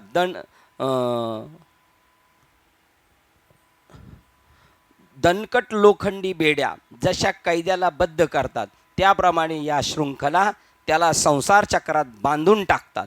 ज्यांनी या शृंखला तोडल्या आहेत आणि भवबंधरूपी कैद खाण्यातून सुटका करून घेतलेली आहे असे ज्ञानी पुरुष हे सांगतात. कोण सांगतंय? सुटलेला सांगू शकतो. अरे बापरे, मी सुद्धा तिथं अटकत होतो, लास्ट स्टेपला मी तिथं अटकलो होतो, पण बरं झालं, माझ्यावर काय कृपा झाली, मी त्याच्यातून त्या पाशातून बाजूला झालं. नाहीतर या शास्त्रवासनेत सुद्धा गुंतून जाणार. आपले मधने बाबा काय म्हणतात, लय वाचत बसलं आणि त्याचा अभिमान झाला ना, तर ते ह्या ग्रंथांना जे लागतात ना उदय ते किडे होऊन बारीक होऊन राहणार आपण. त्यापेक्षा मग माऊली आपलं बरं आहे, काय डोक्यात घ्यायचंच नाही काय काय नाही. शास्त्राभ्यास डोकं काय नको उगत नाही, तर यात गुंतून पडणार आपण.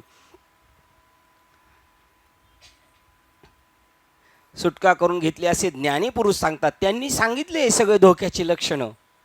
तिकडे आता आपण गाडी चालवताना जर तिकडे साहेब बसले असतील आणि लायसन बिसन बघत असतील तर आपण इकडून जाणारा सांगतो जाऊ नको तिकडं भोकाडी बसलेली आहे. त्याप्रमाणे हे सांगतात. तेव्हा मुक्त होण्याकरता तुम्हाला या शृंखला तोडल्या पाहिजेत, तरच केवळ तो कैदी तुरुंगाच्या भिंतीच्या बाहेर येऊ शकेल, नाही तर आयुष्य त्याचं गेलं तिथं. आपले शरीर मन बुद्धीशी असलेले तादात्म्य ह्याच आपण आपल्या भोवती बांधलेल्या तुरुंगाच्या भिंती आणि लोखंडी गज आहेत. काय? कोणत्या कंपाऊंडच्या आत टाकलेले आपल्याला शरीर. आत्मा व्यापक आहे, पण त्याला जेलमध्ये टाकलाय. शरीर मन आणि बुद्धी ह्या जेलच्या भिंती आणि लोखंडाच्या गजाच्या आत टाकलेले. आपण या तिहेरी शुद्धांच्या शृंखलांनी बद्ध झालेलो आहोत. जो या सदा परिवर्तन पावणाऱ्या सीमित जगतामधून बाहेर पडेल तोच केवळ मुक्त होऊ शकेल. होईल एक श्लोक आपला आहे, 8 मिनिटं आहेत. श्लोक क्रमांक 73, 200 आणि 274. अगरू चंदनाचा सुवास जल इत्यादी पदार्थांच्या संयोगाने लोपून त्याला अतिशय दुर्गंधी येऊ लागते. तसे तर आपण आत्मस्वरूप आहोत, पण आपण या लोकवासनेत, देहवासनेत, शास्त्रवासनेत सडतोय. ते म्हणले चांगलं चंदनाचं लाकूड आहे सुगंध देणारं, पण ते पाण्यात रापत ठेवलं तर त्याला दुर्गंधी येऊ शकते. आणि तो सुगंधी कधी होईल, जरी आला तरी त्याला घासून त्याचा वरचा जो खराब झालेला भाग आहे तो जर काढला तर आत कसा आहे तो सुगंधी रूप चंदन आहे. तो चंदन खोड चांगला घासून त्याची बाह्य दुर्गंधी काढून टाकली असता पुन्हा उत्तम दरवळू लागतो. परमात्म वासनांचा सुगंध आपल्या अंतःकरणात आश्रय करून राहिलेला अनेक दृढ वासनांच्या धुळीमुळे लोपल्यासारखी वाटते. बघा, परमात्म्याचा सुगंध काय झाला आहे, वरच्या वासनांनी काय केलं आहे, त्याला झाकून टाकलेलं आहे. ती परमात्म वासना मी ब्रह्म आहे अशा प्रकारच्या प्रज्ञारूप वासनेने शुद्ध झाल्यावर चंदनाच्या सुवासाप्रमाणे पुन्हा प्रतितीस येऊ लागेल. वासनांमुळे मानवी व्यक्ती महत्व कुजू लागते. बघा, आपल्या वासनांमुळं मला अमुक करायचं, मला तमुक करायचं, तमुक करायचं, त्याच्यामुळं ते व्यक्तिमत्व ते परमात्म स्वरूपाच्या आतमध्ये असणार ते कुजू लागते. आणि विषयासक्ती, लोभ, क्रोध, भ्रांती इत्यादी जी कुजट दुर्गंधी त्यास येऊ लागते. विषयासक्तीचे दुर्गंध हेच आहेत आपल्या आजच्या व्यक्तिमत्वाचे गुणधर्म. आपल्या मूळ स्वरूपाचा सुगंध त्याला नसतोच. मूळ काय, आपण चैतन्य रूप आहोत. समाजातील इतर सदस्यांना उपयुक्त ठरण्याऐवजी आपण त्यांना सर्व काळी उपसर्गच देत असतो. यांचे निर्देशन करण्याकरता श्री शंकराचार्य दृष्टांत देतात. समाजातील इतर सदस्यांना उपयुक्त ठरण्याऐवजी आपण त्यांना सर्व काळी उपसर्गच देत असतो त्यांचे निर्देशन करण्यासाठी. बघा, आपण समाजाला पूरक झालो पाहिजे, समाजाला आपला फायदा झाला पाहिजे, पण उलट आपण फायदा होण्याच्या ऐवजी काय होतं, आपण त्यांना त्रासदायक ठरतो. चंदनाचे लाकूड पाण्यात टाकले आणि त्यात फार वेळ ठेवले तर कुजणाऱ्या लाकडास एक असह्य दुर्गंधी येऊ लागते. एरवी त्यास दिव्य सुगंध असतो, दिव्य वासना म्हणजे त्याचा सुगंध असतो, परंतु ते जेव्हा पाण्याच्या संपर्कात फार काळ येते तेव्हा ते कुजू लागते. ते लाकूड जर बाहेर काढून दगडावर घासले तर सर्वांच्या पर्यंत दरवळणारा सुगंध त्यातून बाहेर पडतो. त्याप्रमाणे किती वाजले, त्याप्रमाणे तुम्ही 4 मिनिटं आहे, त्याप्रमाणे तुम्ही जरी आत्मा असलात तरी तुमच्या शरीर मन बुद्धीशी असलेले तादात्म्यामुळे तुमच्या वासनांची दुर्गंधी त्या क्षणी येऊ लागते. बघा, चंदनाचं लाकूड आहे पण पाण्यात रापट ठेवल्यानंतर दुर्गंधी, आणि पाण्यातून बाहेर काढल्यानं घासलं त्याच्यावरचा भाग तर सुगंधी.